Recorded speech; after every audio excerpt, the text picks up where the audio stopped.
우리나라 인구의 3분의 1이 앓고 있는 흔한 병, 안구건조증. 방치하면 실명할 수 있다고?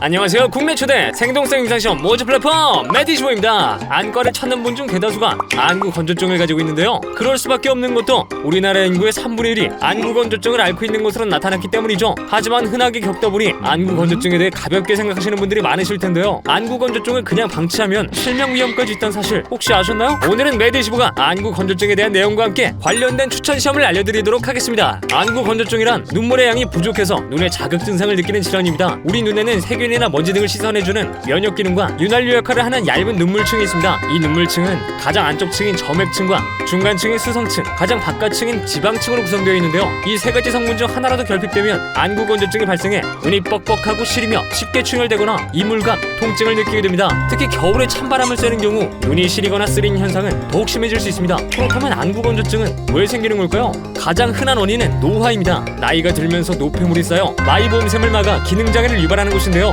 이외에도 갑상선 질환, 여성 호르몬 감소, 만성 결막염, 류마티스성 관절염, 쇼그렌 증후군 등의 질환이 원인이 됩니다. 안구 건조증은 스마트폰 사용이 늘고 미세먼지 같은 환경적인 요인에 의해서도 환자 수가 증가했는데요. 컴퓨터나 스마트폰 등을 장시간 사용하게 되면 눈 깜빡임 횟수가 줄어들어 눈을 건조하게 하는 원인이 될 수 있습니다. 또 콘택트 렌즈의 착용과 실내 난방기구로 인해 안구 건조증에 노출되기 쉽습니다. 많은 사람들이 흔하게 겪는 질환이다 보니 안구 건조증을 가볍게 보고 방치하는 사람들이 많은데요. 안구 건조증을 치료하지 않고 방치하면 최악의 경우 실명까지 이를 수 있다는 사실 여러분 혹시 아셨나요? 안구 건조증을 그대로 방치하면 눈물이 눈 표면을 보호하지 못하고 검은 눈동자 표면에 상처가 생기게 됩니다. 이러한 상처에 2차적인 감염이 발생하면 각막 콘탁이나 실명으로 이어질 수 있는 것이죠. 안구 건조증이 실명으로 이어지는 게 흔한 일은 아닙니다. 대부분의 환자들은 만성화가 되면서 증상이 좋아졌다 나빠졌다 하다 보니 몇 번의 치료로 쉽게 완치가 되지 않습니다. 삶의 질을 위해서도 증상이 나타났을 때 초기에 치료하는 것이 중요합니다. 그래서 메디시보가 안구 건조증 때문에 고민이신 분들을 위해 준비했습니다. 바로 안구 건조증 때문에 일상생활에 불편을 느끼시는 분들을 위한 맞춤 추천 시험을 준비했는데요. 안구 건조증을 앓고 있는 분들을 대상으로 진행되는 이번 시험은 전문 의료진의 진료는 물론